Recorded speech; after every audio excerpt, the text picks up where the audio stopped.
Hello guys, welcome back to my channel. ഇന്ന് ഞാൻ ചെറിയൊരു ഇൻഫോർമേറ്റീവ് വീഡിയോ ആയിട്ടാണ് വന്നിരിക്കുന്നത് കേട്ടോ. ഇത് അറിയാത്തവർക്ക് ഇത് ഭയങ്കര യൂസ്ഫുൾ ആയിരിക്കും. ഇനി ഇത് അറിയാവുന്നവർക്കാണെങ്കിലും ഈ ഒരു ട്രിക്കിലാണോ നിങ്ങൾ ചെയ്യുന്നതെന്ന് ഒന്ന് കമൻറ്റ് ചെയ്യുക കേട്ടോ. ഒന്നുമില്ല, നമ്മൾ ക്രോസ് പീസ് തമ്മിൽ അറ്റാച്ച് ചെയ്യുന്നത് എങ്ങനെയാണെന്നാണ്. പക്ഷേ അത് അറ്റാച്ച് ചെയ്യുമ്പോഴത്തേക്കും അതിൽ ചെറിയൊരു കാര്യം നമ്മൾ ശ്രദ്ധിക്കേണ്ടതുണ്ട്. ഞാനത് വളരെ റീസെൻ്റ് ആയിട്ടാണ് അത് അറിഞ്ഞത്. അപ്പോൾ എനിക്ക് തോന്നി നിങ്ങളുമായിട്ടും കൂടി ഒന്ന് ഷെയർ ചെയ്യണമെന്ന്. അപ്പോൾ ഒന്നുമില്ല, നമ്മൾ ക്രോസ് പീസ് തമ്മിൽ അറ്റാച്ച് ചെയ്യുമ്പോഴത്തേക്കും ഈ ഒരു മെത്തേഡ് ചെയ്യുവാണെങ്കിൽ നമുക്ക് നല്ല നീറ്റായിട്ട് തന്നെ കഴുത്തും കൈക്കുഴിയൊക്കെ നമുക്ക് ഫിനിഷ് ചെയ്തെടുക്കാനായിട്ട് പറ്റും കേട്ടോ. അപ്പോൾ ക്രോസ് പീസിന് വേണ്ട, അതായത് ക്രോസ് പീസ് കട്ട് ചെയ്യാനായിട്ട് വേണ്ട ഒരു ക്ലോത്ത് എടുക്കുക. അപ്പോൾ ക്രോസ് പീസ് നമ്മൾ കട്ട് ചെയ്യാൻ വേണ്ടിയിട്ട് ആദ്യം എങ്ങനെയാണ്, നമ്മൾ ക്രോസ് ഇട്ടായിരിക്കും കട്ട് ചെയ്യുന്നത്. അതായത് ഒരു 45 ഡിഗ്രി ആംഗിളിൽ സ്കെയിൽ ചരിച്ച് വെച്ചിട്ടായിരിക്കും നമ്മൾ കട്ട് ചെയ്യുന്നത് അല്ലേ. അതുകൊണ്ടാണ് അതിനെ ക്രോസ് കട്ട് അല്ലെങ്കിൽ ക്രോസ് പീസ് എന്ന് നമ്മൾ പറയുന്നത്. അപ്പം അതിൻ്റെ വീതി നമുക്ക് ഇഷ്ടമുള്ള അത്ര എടുക്കാം. നമ്മൾ ഏതിലാണോ ഈ ക്രോസ് പീസ് അറ്റാച്ച് ചെയ്യുന്നത് അതിന് വേണ്ടുന്ന വീതിക്ക് അനുസരിച്ചെടുക്കാം. 1 ഇഞ്ച് വീതി എടുക്കാം, അല്ലെങ്കിൽ 1.25 ഇഞ്ച് എടുക്കാം, ചിലർ 2 ഇഞ്ച് എടുക്കുന്നുണ്ട്. അപ്പം അതെല്ലാം നമ്മുടെ ഇഷ്ടമാണ്. അപ്പം അങ്ങനെ ഞാൻ ഇവിടെ 2 ക്രോസ് പീസ് ഇതേപോലെ കട്ട് ചെയ്തെടുത്തിട്ടുണ്ട്. ഇനി ആ 2 ക്രോസ് പീസിൻ്റെ 2 അറ്റത്തെ ഡയറക്ഷൻ നമ്മൾ നോക്കണം. ഇതേപോലെ രണ്ടറ്റവും 2 ഡയറക്ഷൻ ഓപ്പോസിറ്റ് ഡയറക്ഷനിലാണ് ഇരിക്കുന്നതെങ്കിൽ അങ്ങനെ വെക്കരുത്. രണ്ടും ഒരേ ഡയറക്ഷനിൽ, അതായത് ഒരു പാരലായിട്ട് നമുക്ക് ഫീൽ ചെയ്യണം. രണ്ടിൻ്റെയും ഡയറക്ഷൻ ഒരേപോലെ ഇരിക്കുക. അങ്ങനെ വെച്ചതിന് ശേഷം ഈ വീഡിയോയിൽ കാണുന്നത് പോലെ ഒരു ക്രോസ് പീസ് അതിൻ്റെ മറ്റേ ക്രോസ് പീസിന് പുറത്തോട്ട് തിരിച്ചു വെക്കുക. അത് ഞാൻ ഒന്നുകൂടെ കാണിച്ചു തരാം. രണ്ടിൻ്റെയും ഡയറക്ഷൻ നമ്മൾ ആദ്യം ഒരേപോലെ ആക്കി വെക്കുക. അതിനുശേഷം ഒരു ക്രോസ് പീസ് അതിന് മറ്റേ ക്രോസ് പീസിന് പുറത്തോട്ട് ഇതേപോലെ തിരിച്ചു വെക്കുക. ഇനി എന്താ നമ്മൾ ചെയ്യേണ്ടത്, ആ പുറത്ത് നിൽക്കുന്ന ക്രോസ് പീസിനെ മാറ്റിയിട്ട് താഴത്തെ ക്രോസ് പീസിൻ്റെ ഡയറക്ഷൻ നോക്കുക. ആ ഡയറക്ഷന് അനുസരിച്ച് നമ്മൾ ആ മുകളിലത്തെ ക്രോസ് പീസിന് ഇതേപോലെ ചരിച്ചു വെക്കുക. അങ്ങനെ ചരിച്ചു വെക്കുമ്പോഴത്തേക്കും നമുക്ക് ആ ക്രോസ് പീസിൻ്റെ 2 അറ്റത്തും കണ്ടോ ഒരു എ ഷേപ്പ് പോലെ നമുക്ക് കിട്ടുമല്ലേ. ഒരു കൂർത്ത പോലൊരു ഷേപ്പ് കിട്ടും. അപ്പോൾ ആ ഒരു ഷേപ്പ് കിട്ടുന്ന പോലെ വേണം നമ്മൾ വെക്കാൻ. ക്രോസ് പീസ് ഇതേപോലെ നമ്മൾ മുകളിലോട്ട് നീക്കി കൊടുക്കും തോറും ആ ഒരു ഷേപ്പിൻ്റെ വിസ്താരണവും കൂടി വരും.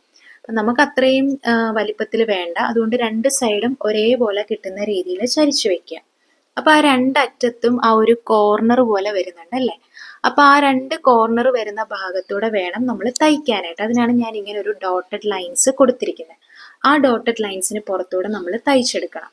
ഇനിയും മനസ്സിലാവാത്തവർക്കാണ് ഞാനിത് ഒന്നുകൂടെ പറയുന്നത്. നമ്മൾ 2 ക്രോസ് പീസ് ഒരേ ഡയറക്ഷനിൽ വെക്കുക. അതായത് ക്രോസ് പീസിൻ്റെ 2 അറ്റത്തെയും ഡയറക്ഷൻ ഒരേപോലെ വെച്ചിട്ട് അതിനെ തിരിച്ച് ഒരു ക്രോസ് പീസിന് പുറത്തോട്ട് ഇതേപോലെ കമത്തി വെക്കുക.